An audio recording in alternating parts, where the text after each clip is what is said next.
Alright guys, welcome back to the channel. It's Matty here, and today what we're going to do is we're going to talk about what is the best booster pack from Space-time Smackdown. Space-time Smackdown as an expansion was a little bit different than, Genetic Apex, which was the expansion we started with, where it had 3 booster packs, and there was a lot of pack exclusive cards. In Space-time Smackdown, we just have 2, right? We have the Dialga pack and the Palkia pack. There's a lot of cards from Space-time Smackdown that are both found in both of these packs, but there's actually a lot of pack exclusive cards. So I know that the set's been out for about a week now, so most people have already started, cracking open packs, and it isn't necessarily super important which ones that they open in which order, but in this video I thought it might be interesting to just go ahead and take a look at what pack is better from a competitive standpoint, which pack has the better cards or the more cards that are, I guess, valuable and viable in the current metagame. So that's what we've got up on the screen here. We have both the Palkia exclusive cards and the Dialga exclusive cards here on GameMate.com. I will link both of these web pages in the description if you want to take a look at them yourself. But let's go ahead and just go down both of the pack exclusive cards, and we'll basically kind of talk about the advantages and disadvantages of just going for one particular pack. Now,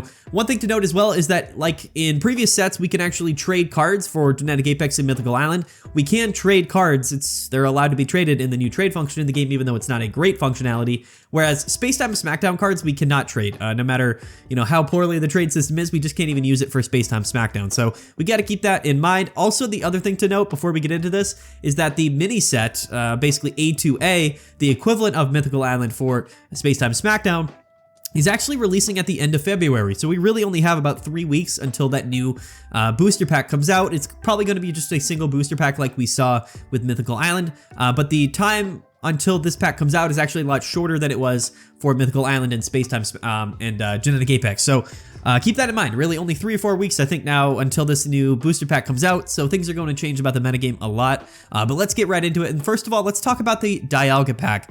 Because in my mind, just at first glance, I think that the Dialga pack is actually probably the best pack to open, at least for building strong meta decks right now. Which is interesting because what we'll talk about specifically are the differences between Dialga and Palkia, which I think are probably the 2 most significant cards from their respective packs. So I think that's probably what we'll do first and foremost. So the Dialga pack, of course, is the only pack we're going to be able to open Dialga EX. So the difference between Dialga and Palkia is actually very, there's a lot. There's a big difference between the two of them.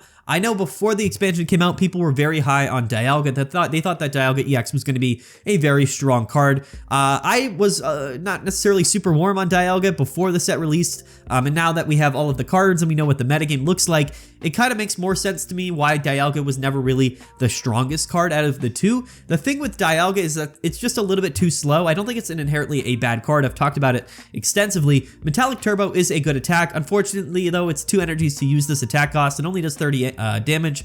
And yes, we are accelerating to metal energies, and yes, we can accelerate those energies to any kind of Pokemon, any type of Pokemon. But the problem with Metallic Turbo is because it's a 2 energy attack cost, basically, the card is just a little bit too slow. We do have a lot of HP, we do have Giant Cape to bring Dialga up to 170 HP, which is quite strong. However, if we're going first, we can't actually use Metallic Turbo until our 3rd turn, and that is just really slow as a card. The other thing that I think, the main reason why Dialga EX didn't end up being necessarily the strongest card from this expansion was that we didn't have a lot of great partner Pokemon to pair with Dialga, similar to like Moltres. Moltres is a good card, but the only reason it sees so much play is because it has a lot of very strong fire type Pokemon to pair with it, specifically Charizard EX, right? They kind of work in tandem together.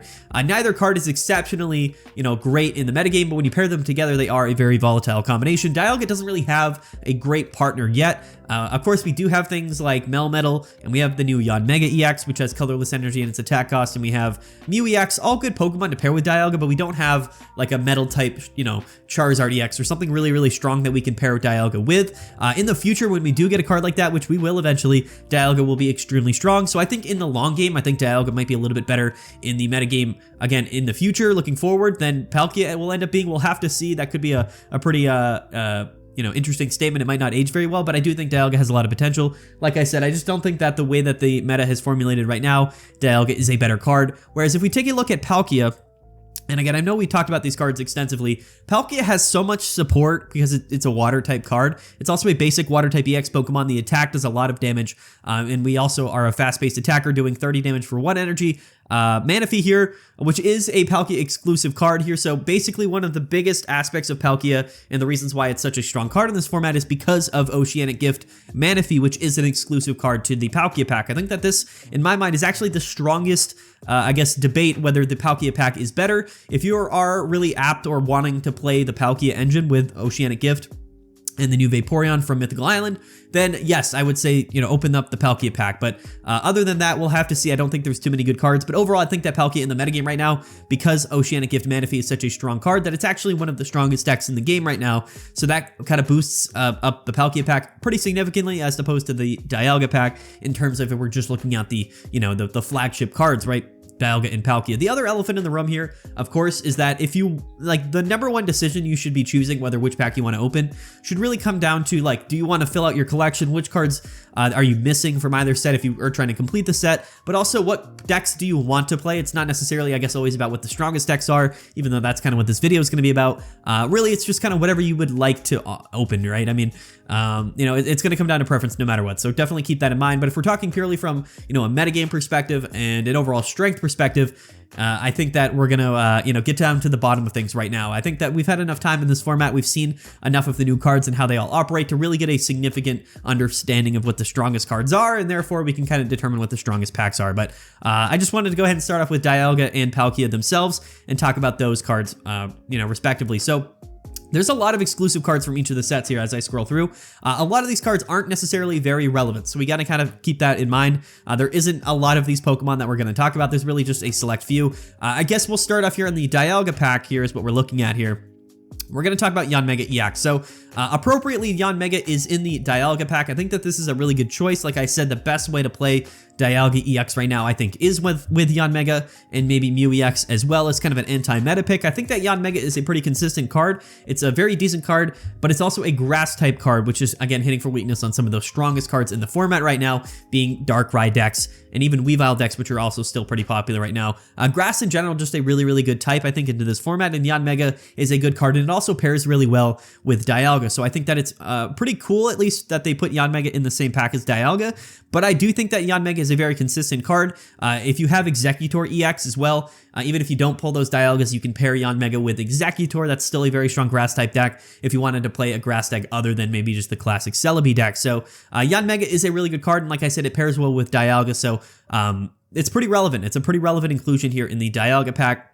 And if we go down here, some of the best grass type cards from this format are actually in the Dialga pack. So if you're really just a grass type enjoyer, the new Leafeon here is actually a pretty decent option here as a budget type deck. Leafy Cyclone, this card is honestly kind of underrated, but we also have the new Shaman, which is a really, really strong counter card, not even in grass type decks, in really all types of decks to help counter that Nightmare Aura ability of Darkrai EX, which of course does 20 damage to our active Pokemon every turn that they attach to their Darkrai. Shaman allows us to heal 10 damage once per turn per Shaman from all of our Pokemon once per turn, which is, again, really, really strong. It's a really nice counter card here that can help negate the effect of Darkrai, which again is really dominating the format right now. So I think that Shaman is a really, really smart inclusion. Again, a lot of the best grass type cards being, Yanmega, even Tangrowth, which is a pretty decent card in this format as well. Yanmega, Leafeon, and Shaman. So again, in terms of the grass type cards, I think all of the heavy hitters from Space-time Smackdown we can find here in the Palkia pack. Let's move down to the water type Pokemon. I don't think Mamoswine is very relevant, and I don't think Electivire is super relevant either. But however,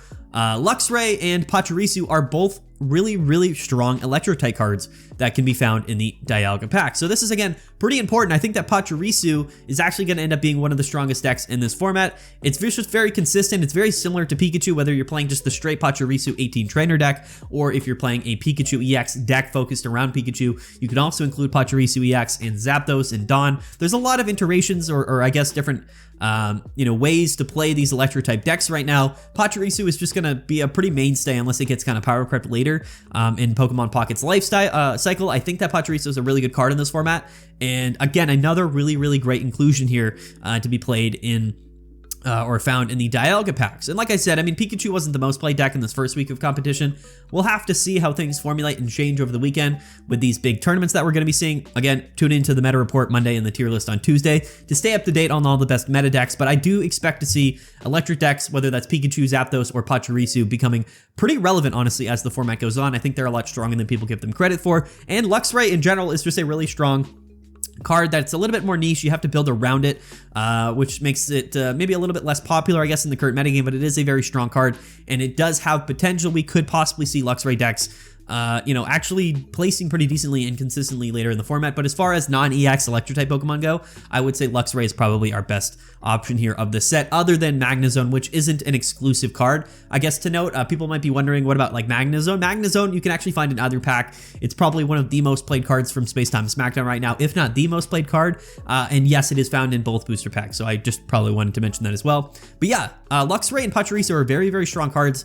And as we see here, the new Ralts and Curlia cards, which are really important inclusions, not only for Galate decks, but if you wanted to update your Mewtwo decks and other Psychic decks that are running Gardevoir from Genetic Apex, these are found in the Dialga pack as well. Keep that in mind. Now, we do have Dusknoir, which could see some play here in the meta as, decks formulate and people kind of come up with new strategies.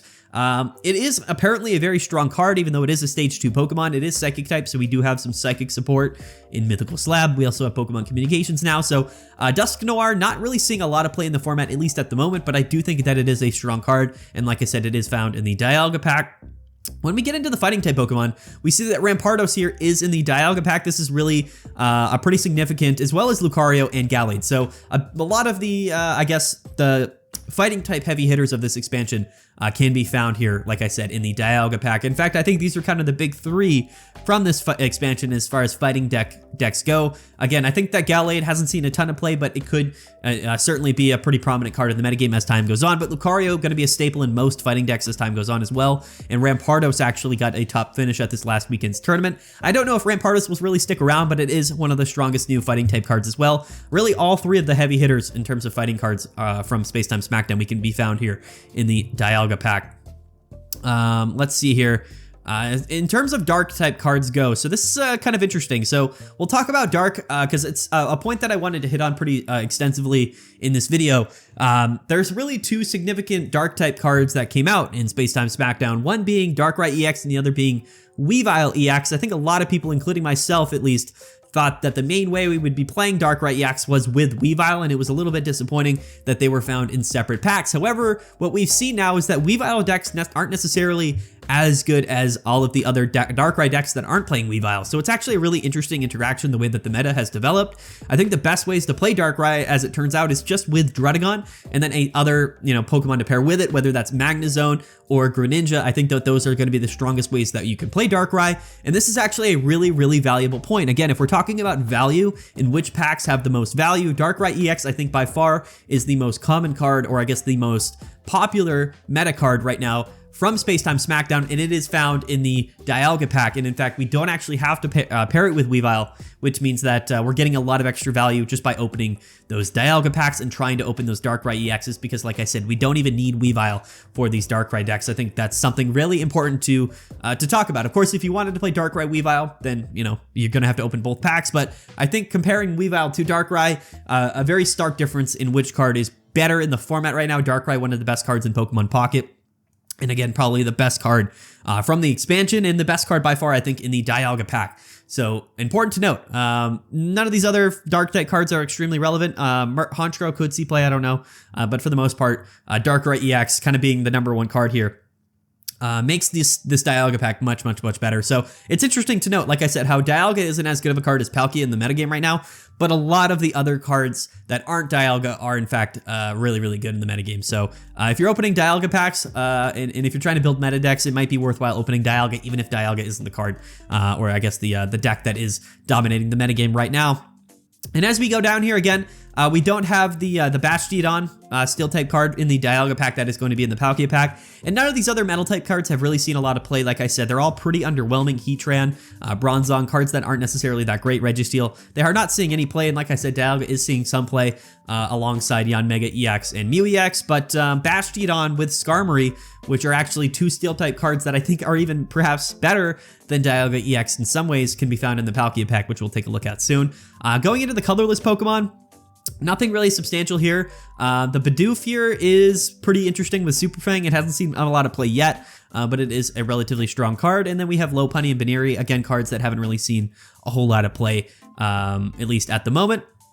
And then I believe these are these exclusive packs. Yeah, so Giant Cape are exclusive cards. So once we get into the supporter cards, which is really the most important aspect of all of this, we see that Pokemon Communications and Giant Cape and Volkner and Dawn, as well as, I guess, Team Galactic Grunt. These are all specific cards or cards that are exclusively found in the Dialga pack. And this is a very, very interesting point to make. In fact, in my opinion, I think that Pokemon Communications is the single most impactful card to be released in Space-time Smackdown. It's so good. It makes so many decks so much better. You really are at a disadvantage if you don't have Pokemon Communications available to you, at least to throw in some decks. It's not going to see play in every deck, but like I said, in a lot of decks, especially older decks, have gotten a lot better due to the inclusion of Pokemon Communications. So I think that this card in its own right, the fact that we have both Pokemon Communications and Darkrai EX in the Dialga pack, as well as Giant Cape, which in my mind is the better of the two tool cards, is more than enough reason to be probably targeting these Dialga packs, at least early on, to get some of these staple cards that are just really widely used. Like I said, Darkrai decks, you can build so many different ways. They're really dominating the format in a variety of different archetypes right now. And like I said, Pokemon Communications and Giant Cape are probably the two biggest new inclusions as far as trainer cards go that are just finding their way in so many different decks. So those three staples, and like I said, Dawn as well, very, very valuable in a variety of different combo decks, whether that's Darkrai decks themselves or the new Infernape deck, or also these new Electric-type decks with Zapdos. Very, very good card as well. So a lot of heavy hitters in this Dialga pack, even though Dialga itself, I think, isn't as good as Palkia. And that's, I guess, just my opinion, at least in this current format right now. Darkrai, Pokecoms, Giant Cape, and Dawn are more than enough of a reason for me, at least, to be targeting Dialga packs if I haven't already, which I have. I've completed my set, but I mean for new players and people that are looking to get into the game. And then again, I know a lot of people are looking to kind of collect cards, not so much build strong decks. So if you're one of those people, here are all of the, star rarity cards and full art, secret rare cards that we can find here in the Dialga pack. Again, a lot of really, really cool looking cards. And if we go down here, one of my personal favorites here is going to be this Rainbow Rare Darkrai. It looks phenomenal. And the some people have kind of memed on this, immersive Dialga deck or Dialga EX card, which is pretty funny for sure. But again, if, going for the extra rarity cards is something that you're looking for, check out these articles yourself, look into these cards, kind of choose which ones you would rather go for. Again, it's just the higher rarity versions of all of the cards that were exclusive to this particular pack. Anyway, the Shaman one is my favorite personally. But again, Lucario is a really, really good card, and that art is phenomenal as well. So yeah, those are the big ones to hit on for the Dialga pack. So next, let's take a look at Palkia. Again, we already talked about how I think Palkia and Manaphy as a combination is really a lot better than anything that Dialga can at least spin up in its own right. But let's start from the beginning and talk about all of the exclusive cards from the Palkia pack.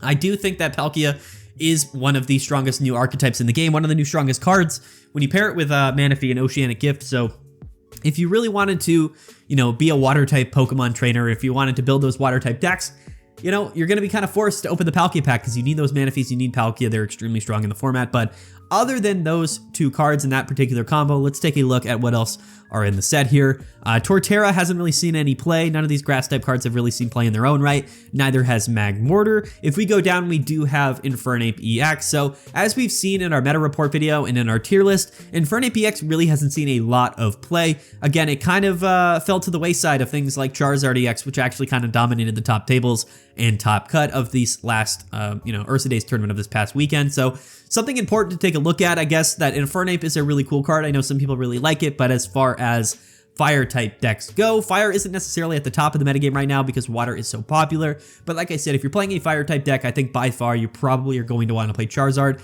It's very similar to Infernape. It's just a little bit less consistent, but it has a lot higher upside. And if you're looking to, win tournaments or just play a really strong deck, I think Charizard is probably a better option. But Infernape in its own right isn't a bad card. I have it sort of, low B tier, maybe high C tier as far as the tier lists go. It is a card that could find its way into the metagame right now, but like I said, there's only so much room for fire type decks, and I think a lot of people are going to choose to play Charizard. So I wouldn't put a lot of weight into Infernape. Its kind of partner to the Dialga pack would probably be Yanmega EX, and like I said, I think Yanmega is a little bit of a better card in the format right now than Infernape. And if we go down, like I said, Empoleon not really seeing much play. These are the other water type cards here. This Regice, some people do really like this Regice card. It has seen some fringe play, but for the most part, water decks are pretty filled up with really strong Pokemon anyway, so most of the water decks aren't really playing Regice. I haven't really mentioned it much on the channel, but it's a decent card. It just, again, hasn't seen a tremendous amount of play. Glaceon hasn't really seen much play either, and like I said, we have Palkia and Manaphy, really the front runner combination of this Palkia pack. As we saw, the other Dialga pack was really star-studded in most of the Pokemon that weren't Dialga, whereas Palkia, it's kind of the opposite. So I do think that this combination, again, one of the strongest combos in the game. And then we have Rotom, and this is the only Electric-type card from the Palkia pack. I actually thought Rotom was going to be a lot better than it otherwise was. Again, I just think that Electric-type decks are not really choosing to slot in Rotom, and yes, we can play it in decks that aren't Electric-type decks because, again, we have Colorless Energy in our attack cost. It does make Rotom a pretty significant card. I actually do like it. 50 damage is pretty consistent considering that most Pokemon you're going up against in this format right now will have a tool card attached to them. So I do think Rotom's a pretty good card. But that being said, it hasn't actually seen a lot of play in this first week of competition, so I wouldn't put a lot of weight into Rotom. Okay, excuse me. Next up is going to be Mismagius. So here's another card, again, that I don't think is going to see a lot of representation in this current metagame, or really a lot of future metagames for that purpose, really. I think the only way Mismagius could ever really see play is if there was a consistent way for us to get this second Psychic Energy on Mismagius on our second turn going first. That way, if that was a consistent combination, then hitting for Magical Delusion on our second turn would be extremely, extremely good, plus the consistency of pulling this with Pokemon Communications and Mythical Slab. Again, I think the only downside to Mismagius is because it's a Stage 1 Pokemon, and it has 2 energy in its attack cost. Basically, it's kind of a bad card if we're going first. We can't even attack until our third turn, similar to Dialga. So I think that's kind of a big downside to Mismagius. The damage is a little bit underwhelming overall, and we don't have a ton of HP. And yes, it is a status condition deck, but status condition based decks have never really been metagame. They probably never will be, but again, this could be a pretty aggressive, fast-paced card if it gets support in the future. But right now, not a lot of people playing Mismagius, so I wouldn't really put a lot of weight in this card. I know some people really like it, and they want to play Psychic cards, but overall, Psychic decks right now, not very strong in the metagame with all of the Darkrai decks running around. And Giratina, and I believe the Lake Trio isn't an exclusive, aren't exclusive cards. You can find those really in both packs, but if you want Giratina, this is going to be a card from the Palkia pack. It's also not, again, super prominent in the metagame right now. It is a relatively strong card, 120 HP. If we get an energy attached to it, it does have free retreat, and then we can retreat up for free and then move that energy back to a new active Pokemon with Dawn. So it is a strong card. Like I said, though, Psychic cards just in general not very consistently versatile or useful in the format right now, being heavily dominated by Dark-type cards. So Giratina is a really cool one. And like I said, it is exclusive to the Palkia pack, but it really hasn't seen a lot of play in many meta decks. However, it's a good card, so that could change. It really could.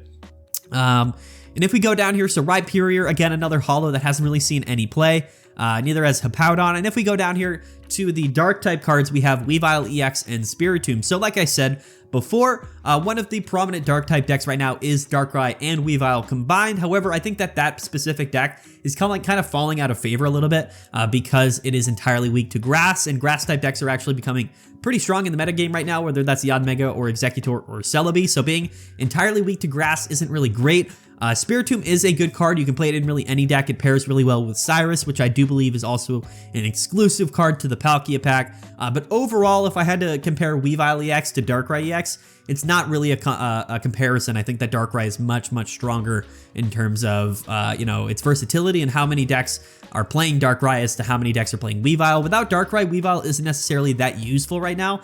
It does have synergy itself with Spiritomb, and I have seen some people play straight Weavile with Spiritomb EX. However, I just don't really think that that's a great strategy in my own mind.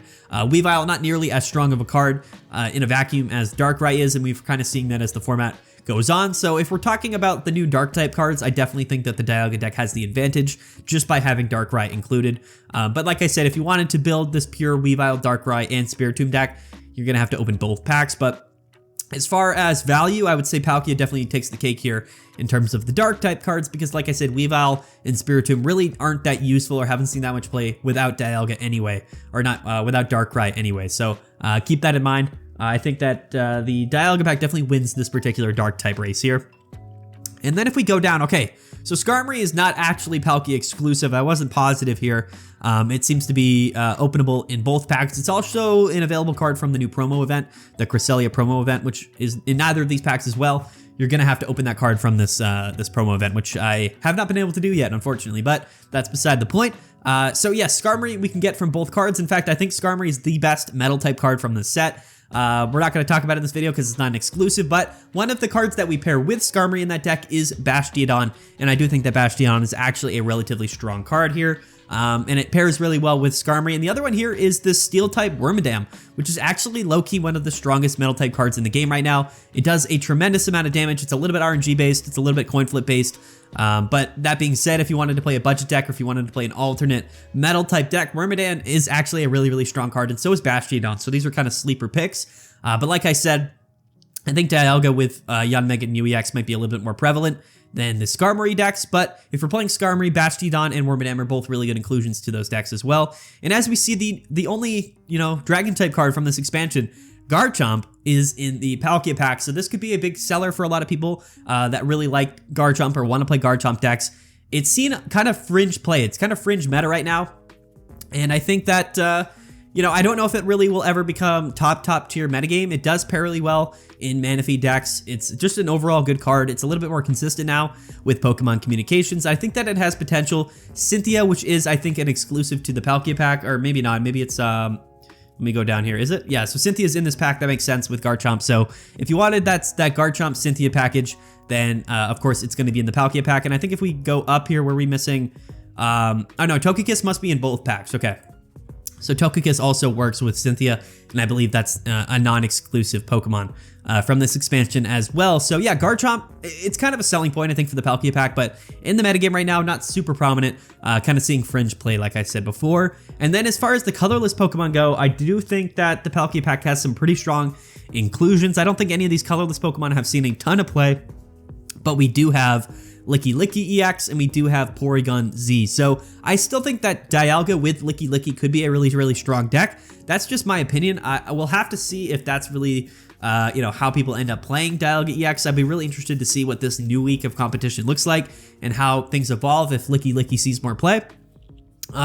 Interesting to note that yes, if that's the best way to end up playing Dialga as the meta formulates, then it is, like Licky Licky is in the Palkia pack, whereas of course Dialga is in the Dialga pack. That could be interesting. What we also saw here was Porygon Z, which again did see fringe play with Palkia, with Dialga this week. So these colorless Pokemon, which otherwise are actually pretty strong, Licky Licky and Porygon Z, both not real meta contenders at the moment, but I do think that they have somewhat potential. So like I said, I wouldn't put too much weight into them, but as we should see here as the weeks go on, Licky Licky might end up being a very prominent partner with Dialga EX. We'll have to see. I think a big reason why we didn't see a lot of Dialga and Licky Licky decks in this first week of competition was because they're in two different packs. I think a lot of people maybe didn't have two copies of both of these cards to be played together in this first week of competition. We'll have to see. I think after the second week, a lot more people will have opened a lot more cards, and they'll have access to a lot more different decks to build. So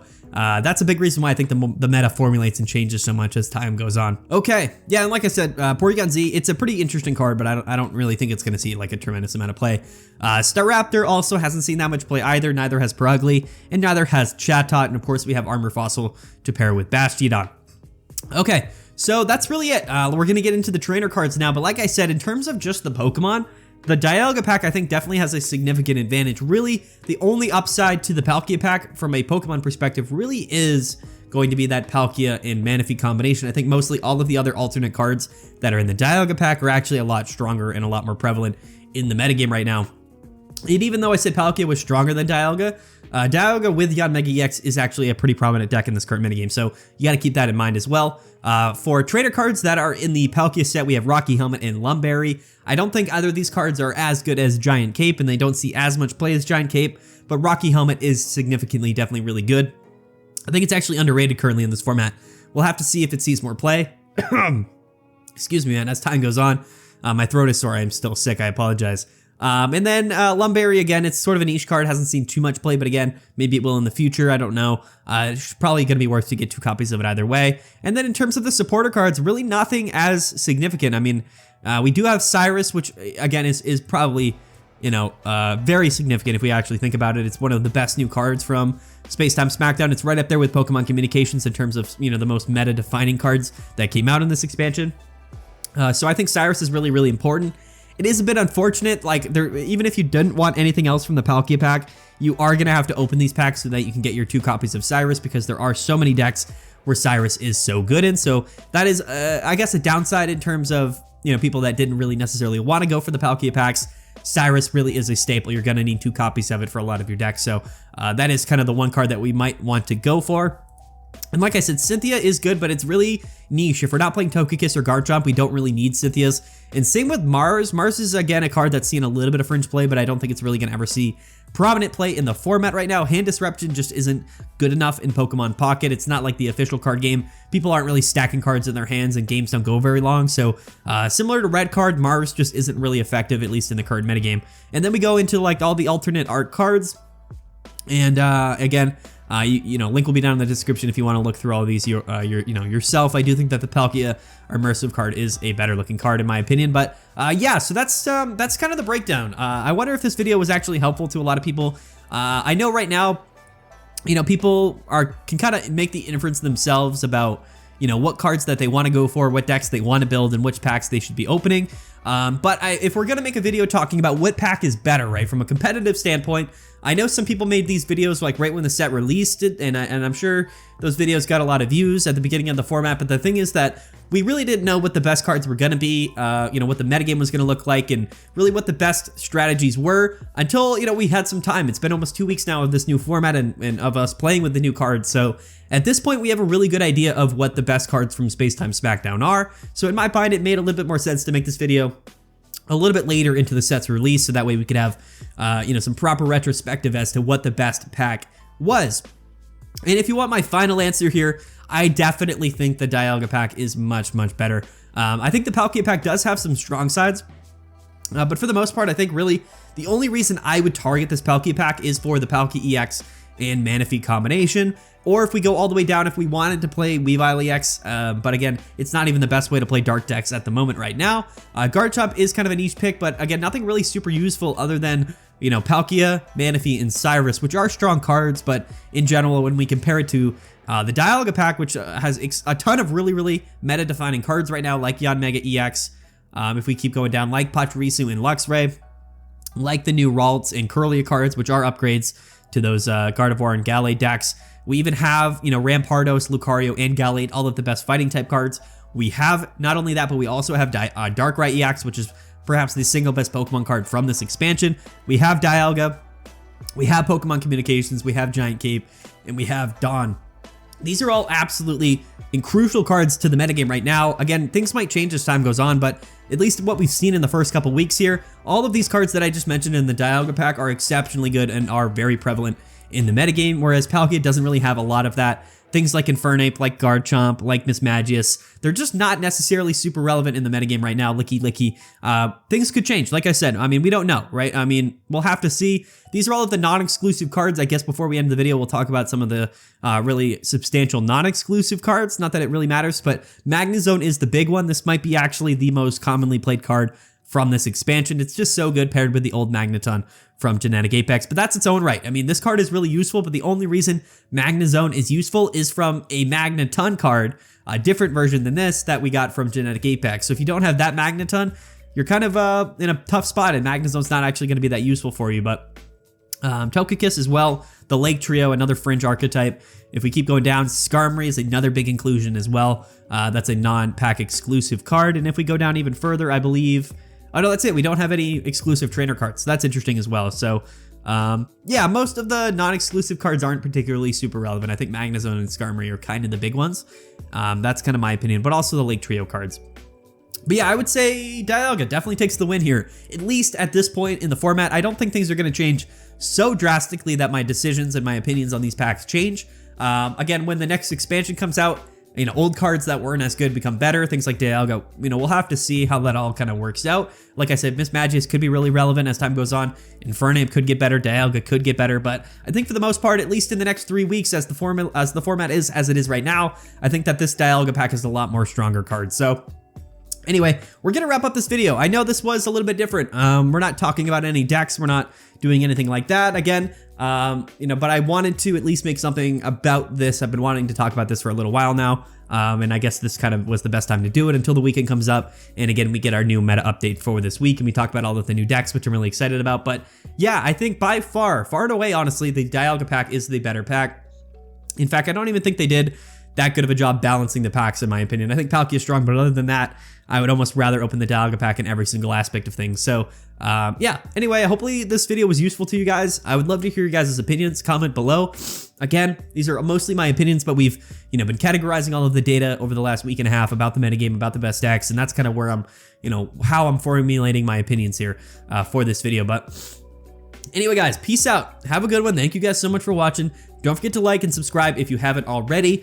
We make almost daily Pokemon Pocket videos, and the support has been incredible, so I really appreciate that. And also, don't forget to check out the Discord channel, or the Discord server rather, which is growing really quickly, and it's a really great place to come hang out. So yeah, anyway, guys, peace out. Have a good one. We'll see you guys later. And yeah, later.